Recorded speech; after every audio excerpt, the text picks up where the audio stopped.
Hey everybody, this is Brett from Moonstream with a quick update on the markets. Obviously, lots going on here this week with Powell dropping rates 50 basis points, igniting the market. I do want to talk a little bit about some market cycles here and liquidity cycles to give you guys some idea of what's coming up and what's going on here. We'll also talk about the DXY, the IBIT, and a number of other things. So diving right in, this is a study that I did and published on TradingView. Essentially, this is a liquidity cycles study.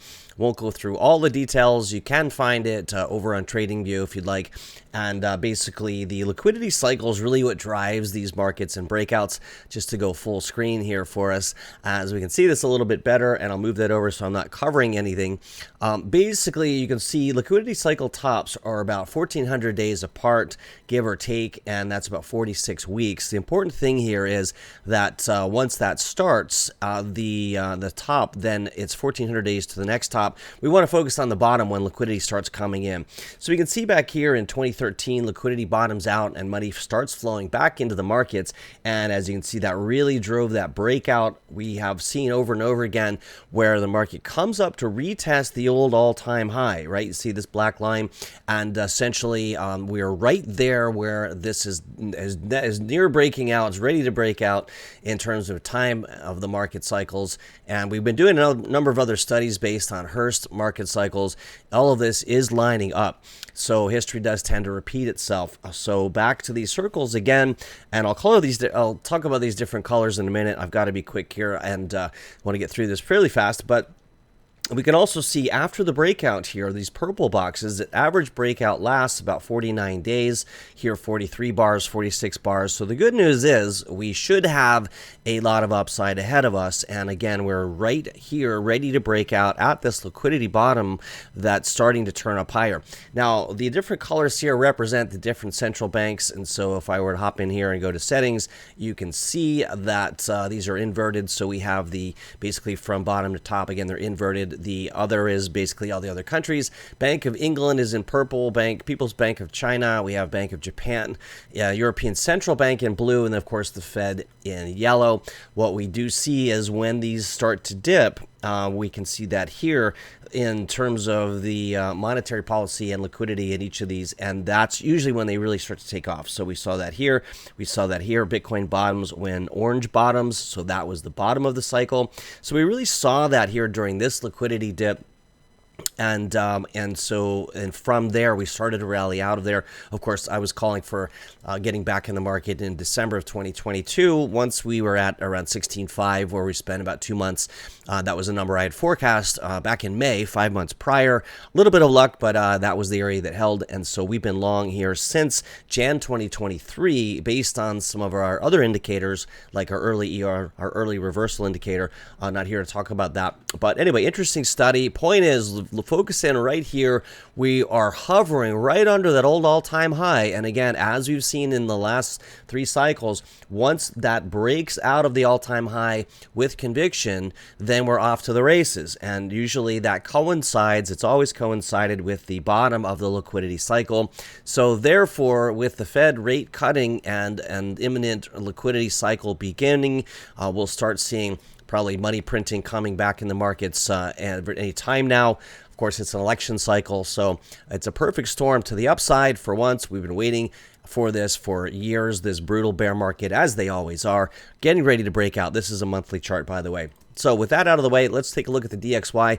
DXY had spiked a bit, was a little concerned here we were going to see this pump up. The Fed put the brakes on that, and right now we are looking at coming back down. It's amazing how these trend channels are respected and do contain price. So I do expect the DXY to go lower into Bitcoin rally zone and eventually down sub 95 in the super Bitcoin rally zone, which we saw back in the 2021 cycle. Now, there is also a theory, as Bob Lucas suggests, that we still have a left translated cycle and we have that blow off top here, possibly going into the end of the year. So we have to be a little bit careful, but I would suggest that don't be late. Now is the time to be getting back in these markets here, even if we have a little bit of chop here remaining. One thing too, the one caveat is, as you guys may have been watching, and I've touched on this a few times, I did a study on the IBIT. I've been watching the IBIT, which is the BlackRock ETF here, ever since inception back here.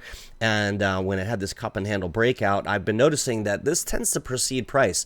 Like it or not, Bitcoin is a Wall Street product now with futures and options, and now this ETF product. So each one of these gaps here have filled much like the CME gaps. So each one of these has filled except for one. We do have a little bit of a warning sign. This unfilled gap down here, it does tend to act as a magnet.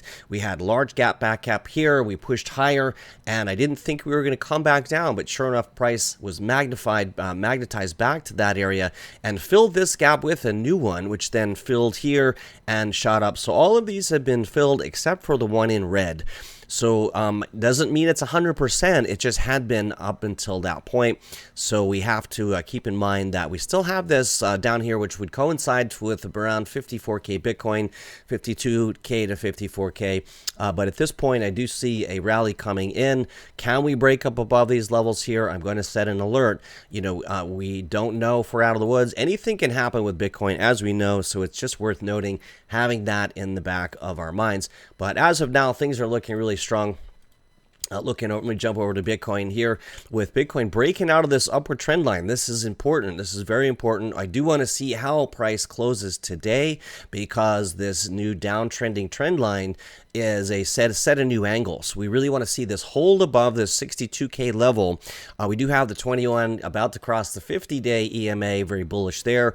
A lot of buyer support down below, but if we do jump over to the total market cap, it's still a lot of sell pressure up top. We're not out of the woods with this, and so I would be taking profits here as we come up into these ranges, and specifically around this 2.275 trillion level. Why are we looking at the total market cap? Well, that was the exact top of the markets, both up here as we saw in this red zone, but the exact top was, let me just turn off the ERI here, and at $3 trillion was the exact top of the market. So this is really what dictates kind of where things go. These big round numbers are important, and I think we saw some front running of that in this range. So still a lot of sell pressure and an aggregate on the total market cap. But for right now, we don't need to worry about that. It does look like an incoming rally up around to this sort of 2.278 trillion level. I'll set an alert on my alerts here just to say possible take profits zone as swing traders, which is what we do over here, at least in our M3 active trader course. It's what we're watching. And incidentally, that's where we have the greatest odds, and you do as well. If it's something that you'd like to learn, you can find more about that at moonstream.io. We've been able to compound positions by trading these ranges, and specifically, I'll get to Solana in a minute. I do want to call your attention to, on this total market cap, however, a macro bull flag playing out potentially, and I've done other studies on this, the measured move on this. If we get a breakout on this this bull flag here, it puts us up to around $4.8 trillion, which is massive, and so we really want to be watching for that. Could we get another dip down in these buy zones? We could see another drop and then push higher.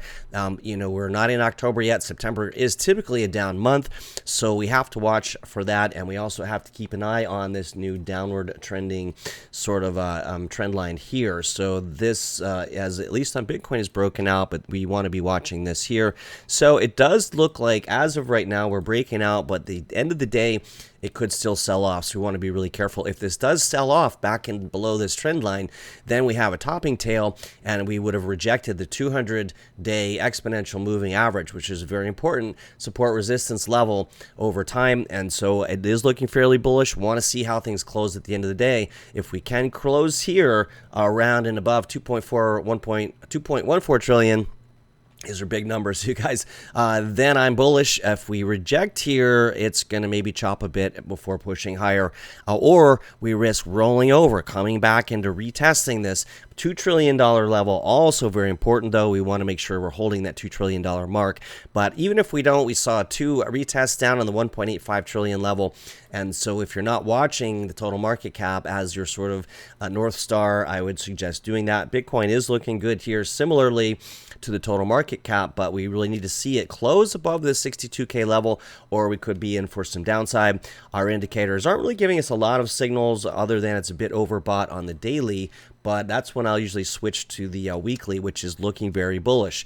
The weekly charts, I'll just turn these other ones off here so they're not as important, but and I'll turn that ERI back on. These are our two strongest custom indicators, and so when we see those coincide, magic can happen. But most importantly here, let's look at the total or the trend strength indicator down below, and what I'm seeing is this turning back to green. That's what I like to see. Our ideal scenario is an early reversal indicator as in green and the trend strength indicator going up above 20. These are, again, these are sort of things that we developed, and not here to talk about that. However, if you'd like to find out more about that, you can learn more at moonstream.io, and we teach weekly classes on Tuesdays on how to use those. But it is looking bullish just strictly from a TNA perspective. As of now, very bullish candle. I love this candle here. We've actually coined a term for it called a rocket on the launch pad. And if we close at or near the high later today, that could be qualify as a rocket. We do have it coded that way. It looks like it's not quite there yet.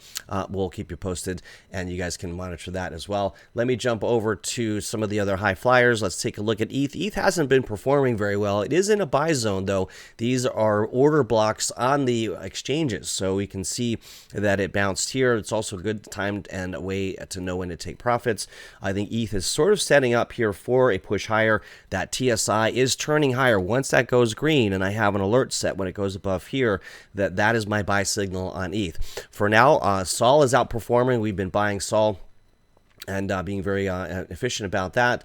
Coming down, and we go to the daily chart, we can really see this here. And let me zoom out on this huge, very strong support on Solana. It has been bouncing out of this 125 range once, twice, three times, 4, 5, 6, 7. So this is a very strong support zone for Solana. I've been trading this range. I've turned 50 Sol into 90 in my IRA, just swing trading these ranges.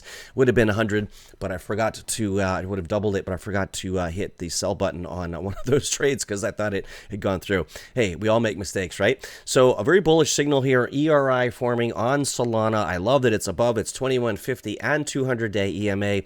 My squiggly lines here, which I drew a couple weeks ago, have proven to be fairly prophetic.